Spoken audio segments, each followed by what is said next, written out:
Assalamualaikum warahmatullahi wabarakatuh. Perkenalkan, kami dari kelompok 2 ingin membahas kajian pemikiran Nietzsche, Dewey, dan Whitehead yang beranggotakan saya sendiri, Aprilia Triardani, Ika Azahra Rismawati, dan Muhammad Nasruddin Baihaqi. Yang pertama, saya akan membahas tentang Nietzsche. Nietzsche lahir pada tanggal 15 Oktober 1844 di Rocken, Saksoni, Prusia. Masuk sekolah berasrama Profta pada tahun 1858. Mempelajari filologi dan teologi di Universitas Bonn tahun 1864 dan akhirnya pindah ke Universitas Leipzig dari tahun 1865 sampai 1869. Menjadi mahasiswa terbaik dan diberi gelar doktor tanpa ujian sehingga menjadi dosen filologi klasik di Universitas Basel tahun 1869 pada usia 24 tahun.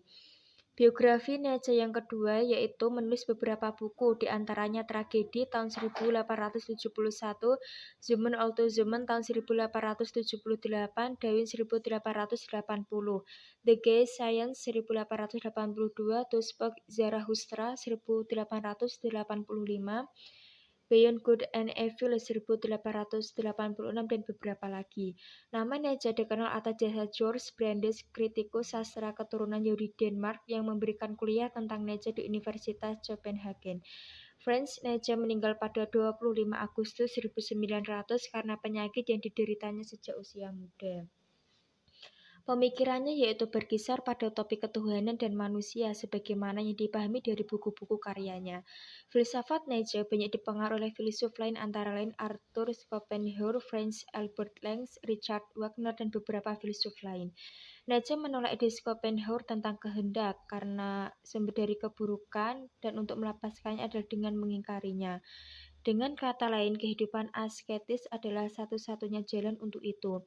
Ide ini ditolak oleh Nietzsche dan menyatakan bahwa kehendak digunakan untuk berkuasa, will to power, dan ini akan menjadi salah satu prinsip utama filsafatnya. Pemikiran Nietzsche yang lain yaitu tentang substansi, kehendak untuk berkuasa. Kehendak ini menjadi dorongan dasar dari seluruh usaha manusia. Melanjutkan tentang kehendak berkuasa dalam bukunya Zumen Alto Zumen, Nietzsche menjelaskan lebih lanjut tentang itu. 3 poin penting adalah tentang rasa iba, pemberian, dan kehidupan asketis. Dia berpendapat bahwa keadaan manusia yang rendah pun seperti ketiga poin di atas masih menyimpan kehendak dan bertujuan untuk menguasai orang lain dan menghendaki kenyamanan duniawi.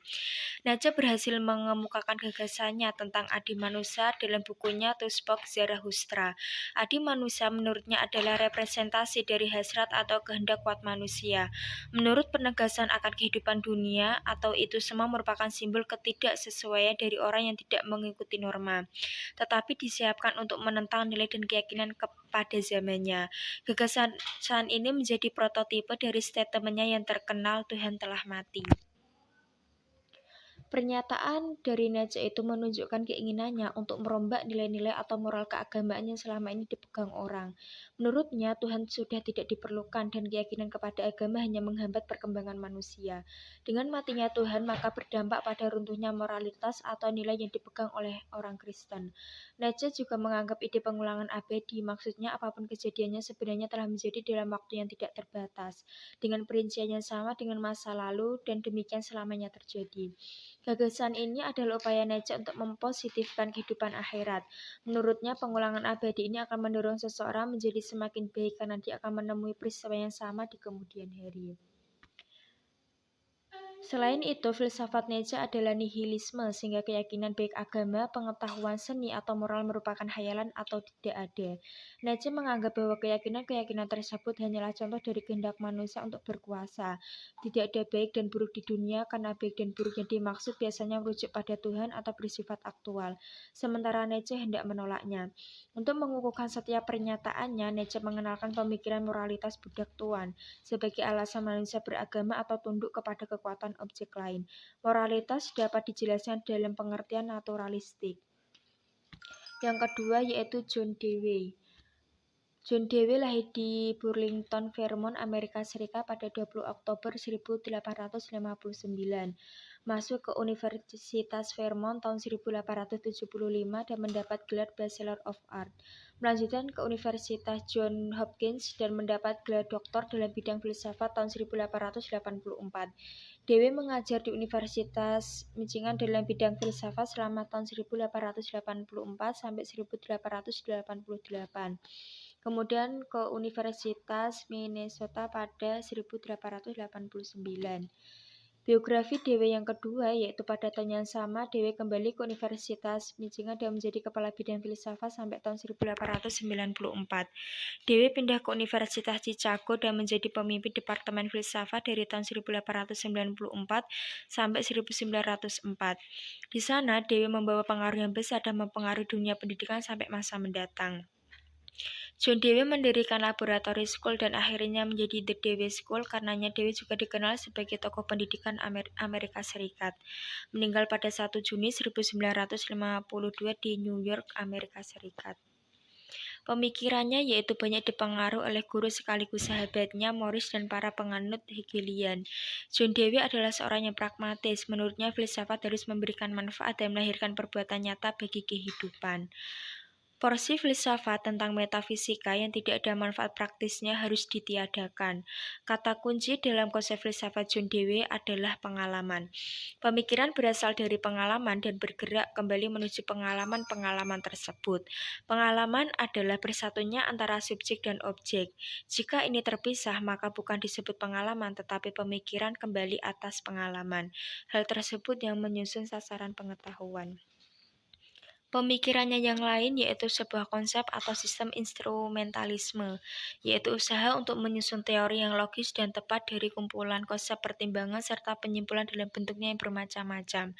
Yang dilakukan pertama adalah penyelidikan atas fungsi pikiran dalam penentuan-penentuan berdasarkan pengalaman tentang akibat atau konsekuensi yang akan didapat.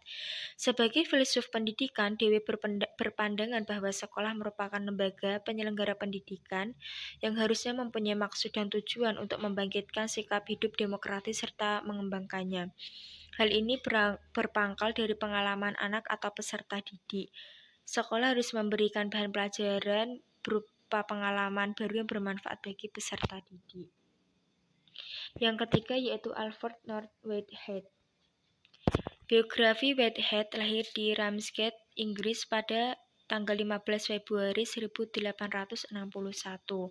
Masuk ke sekolah Sherborne Independent School pada tahun 1975, kemudian melanjutkan ke Trinity College pada tahun 1879, menjadi pengajar di Cambridge dan Girton College pada tahun 1888. Menulis Principia Mathematica 1913 bersama Bertrand Russell.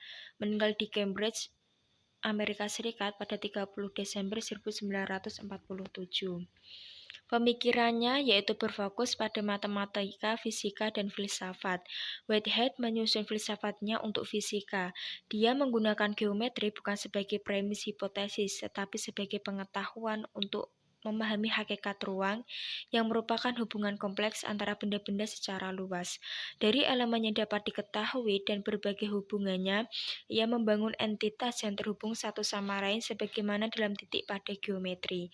Whitehead dikenal juga dengan filsafat organisme yang menolak materialisme dan mendukung filsafat yang berpusat seputar konsep hidup, organisme, fungsi realitas instan, interaksi tertuju pada alam. Whitehead berusaha memperbaiki kesenjangan yang dibuat oleh materialisme yang membelah gagasan tentang tujuan, nilai, dan makna dari penjelasan ilmiah. Pemikirannya yang lain yaitu Whitehead menyarankan kita bekerja dengan konsep organisme dan bukan substansi dan peristiwa.